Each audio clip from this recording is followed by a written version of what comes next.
पिरालो report Sarfaraz Abbasi पिरालो बरसा government boys elementary school उलरा में उस्तादन के आलमी ॾींहं की मुनासिबत से एक शानदार प्रोग्राम कयो वियो। प्रोग्राम जो आगाज़ तिलावत कलाम पाक ऐं हज़रत मोहम्मद मुस्तफ़ा अहमद मुश्तबा सल्लल्लाहु अलैहि वसल्लम जी नात शरीफ़ सां कयो वियो।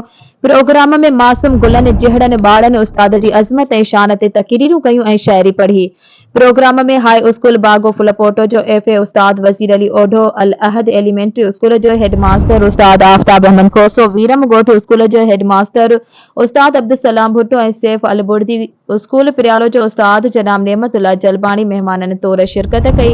प्रोग्राम जो ऑर्गेनाइज़र उस्ताद माजिद हुसैन अब्बासी ॻाल्हाईंदे चयो त उस्ताद जी अज़मत जो अंदाज़ो उन ॻाल्हि मां लॻाए सघिजे थो त रहमतुल आलमीन हज़रत मोहम्मद मुस्तफ़ा सल्लल्लाहु अलैहि वसल्लम जिन जो इरशाद मुबारक आहे त मूंखे उस्ताद बणाए मोकिलियो वियो आहे। अॼु असीं साइंस ऐं टेक्नोलॉजीअ जे सदीअ में रही रहिया आहियूं त उस्ताद जूं ज़िमेवारियूं बि वधी वयूं आहिनि।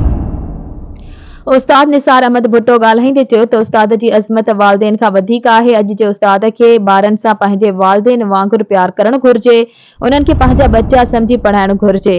हीउ स्कूल मुंहिंजे पंहिंजे ॻोठ जो आहे। स्कूल जा शागिर्द मुंहिंजा पंहिंजा बच्चा आहिनि। उस्ताद वज़ीर अली ओढो ॻाल्हाईंदे चयो त असांजी सिंध जी तालीम मुतमइन कंदड़ न आहे, उन जे लाइ असां उस्तादनि जी ज़िमेवारी वधी आहे। आख़िर में सिंध जी तालीम जे लाइ, ॻोठ जे लाइ ऐं स्कूल जी बहितरीअ लाइ दुआ घुरी वई।